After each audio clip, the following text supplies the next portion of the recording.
તો મિત્રો, ભારતીય ઉપમહાખંડમાં બંગાળની ખાડી અને અરબ સાગરમાં બે મોટી સિસ્ટમો અત્યારે એક સાથે સક્રિય છે. બંગાળની ખાડીમાં મોન્થા વાવાઝોડું સક્રિય છે. આ વાવાઝોડું હવે આંધ્રપ્રદેશના કાંઠે પહોંચવાની તૈયારી કરી રહ્યું છે. આજે રાત સુધીમાં આંધ્રપ્રદેશના કાંઠે, ઉત્તર આંધ્રપ્રદેશના કાંઠે પહોંચી જશે. કલાકના 120 કિલોમીટર સુધીનો ઝડપનો પવન આ વિસ્તારોમાં ફૂંકાઈ શકે અને અતિભારે વરસાદની આગાહી છે. જ્યારે અરબ સાગરમાં જે ડિપ્રેશન સિસ્ટમ પાછલા 6 દિવસથી સક્રિય છે, એ સિસ્ટમ હજુ પણ સક્રિય છે અને આ વિસ્તારો ઉપર અત્યારે આવી ગઈ છે.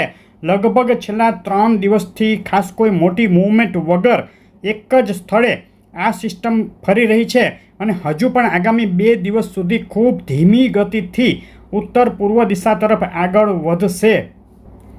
વરસાદની વાત લઈ લઈએ તો છેલ્લી 24 કલાક દરમિયાન આજે સવારે 6 વાગ્યા સુધીમાં ભારેથી અતિભારે વરસાદ નોંધાયો છે. ભયંકર માવઠું થઈ રહ્યું છે. સૌથી વધુ વરસાદ અમરેલીના રાજુલામાં 8.50 ઇંચ નોંધાયો છે. ભાવનગરના મહુવામાં સતત બીજા દિવસે પણ ભારે માવઠું થયું, 7.25 ઇંચ વરસાદ. તેની સાથે ગીર સોમનાથ, ખેડા, અમરેલીના બીજા વિસ્તારો અને વડોદરા, ભાવનગર, સુરત, દક્ષિણ ગુજરાતમાં ભરૂચ, ઉત્તર ગુજરાતમાં મહીસાગર આસપાસના વિસ્તારોમાં પણ 2 ઇંચથી લઈ અને 5 ઇંચ સુધીનો વરસાદ નોંધાવા પામ્યો છે.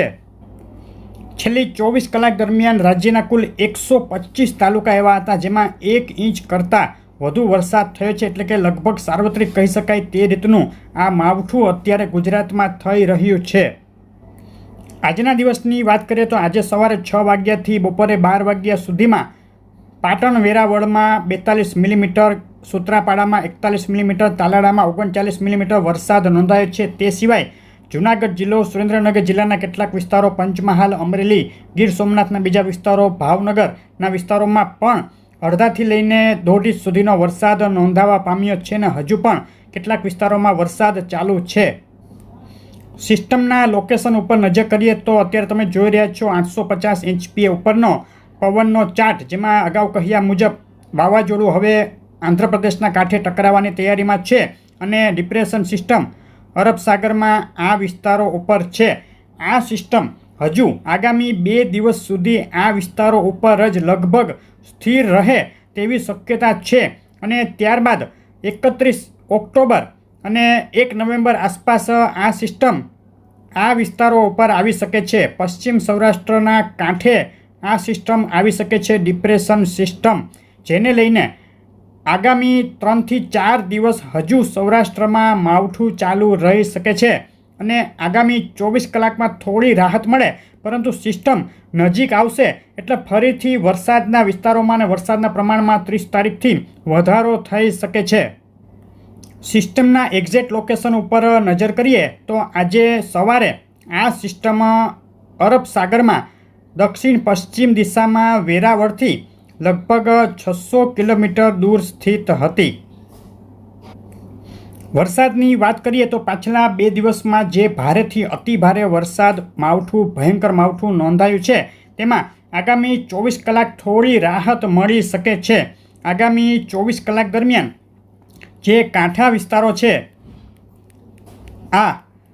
તેમાં હજુ પણ અમુક સ્થળે મધ્યમથી ભારે માવઠાની શક્યતા ગણી શકાય. દક્ષિણ ગુજરાત અને સૌરાષ્ટ્રના કાંઠા વિસ્તારો, આ સિવાયના જે વિસ્તારો છે તેમાં આગામી 24 કલાક દરમિયાન દેવભૂમિ, દ્વારકા, જામનગર, રાજકોટ, અમરેલી, બોટાદ, ભાવનગરના બીજા વિસ્તારો, સુરેન્દ્રનગર, અમદાવાદ, ખેડા, આણંદ, વડોદરા, પંચમહાલ, મહીસાગર, દાહોદ, છોટાઉદેપુર, નર્મદા, તાપી, ડાંગ, વલસાડ, આ વિસ્તારોમાં હળવું મધ્યમ માવઠું નોંધાઈ શકે છે. 1 થી 1.5 ઇંચ વરસાદ જેવું કેટલાક સ્થળે.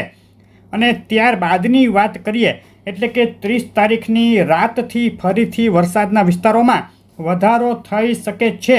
અત્યારે એક આગોતરા એંધાણ જેવું ગણીએ તો 30 તારીખની રાતથી જે સિસ્ટમની અંદાજિત ટ્રેક છે, સિસ્ટમ જે આપણે અગાઉ કહ્યું તે મુજબ જે અરબ સાગરમાં દક્ષિણ અને પશ્ચિમ સૌરાષ્ટ્રના કાંઠે 31 તારીખ અને 1 નવેમ્બર દરમિયાન આવી શકે છે, જેને લઈને 30 તારીખની રાતથી વરસાદના વિસ્તારોમાં ફરી વધારો થાય અને દેવભૂમિ, દ્વારકા, જામનગર જિલ્લો, પોરબંદર, જૂનાગઢ, રાજકોટ જિલ્લો, અમરેલી, ભાવનગર, અમુક વિસ્તારો મોરબીના પણ અને કચ્છના કાંઠા વિસ્તારો આ વિસ્તારોમાં ભારે માવઠાની ફરીથી શરૂઆત નવેસરથી થઈ શકે છે. 30 તારીખની રાતથી લઈ અને 31 ઓક્ટોબર અને 1 નવેમ્બર દરમિયાન ભારે માવઠું આ વિસ્તારોમાં આવી શકે. સિસ્ટમ નજીક આવવાને લીધે સિસ્ટમના ટ્રેકમાં થોડો ઘણો પણ ફેરફાર થાય તો વરસાદના વિસ્તારોમાં પણ ફેરફાર થઈ શકે છે, પરંતુ હાલ 1 નવેમ્બર સુધી આ માવઠું ચાલુ રહે અને 31 ઓક્ટોબર 1 નવેમ્બર ભારે માવઠાની શક્યતા દેખાઈ રહી છે. સિસ્ટમ કેટલી નજીક આવે છે કે નજીકથી પસાર થઈ જાય છે કે સૌરાષ્ટ્ર ઉપર આવે છે તેના ઉપર વરસાદના વિસ્તારોનો આધાર રહેશે. તો તેની અપડેટ આપણે આગળ આપશું, પરંતુ હાલના અંદાજ મુજબ આ વિસ્તારોમાં ભારે માવઠાની હજુ પણ તૈયારી રાખવી. તો આ હતી અત્યાર સુધીની અપડેટ અને 1 નવેમ્બર સુધીની વરસાદની અને માવઠાની આગાહી. આગળની અપડેટો જોવા માટે વિડીયો લાઇક શેર કરી ચેનલ સબસ્ક્રાઈબ કરવાનું, ફેસબુકના મિત્રો પેજ ફોલો કરવાનું ભૂલશો નહીં. આભાર.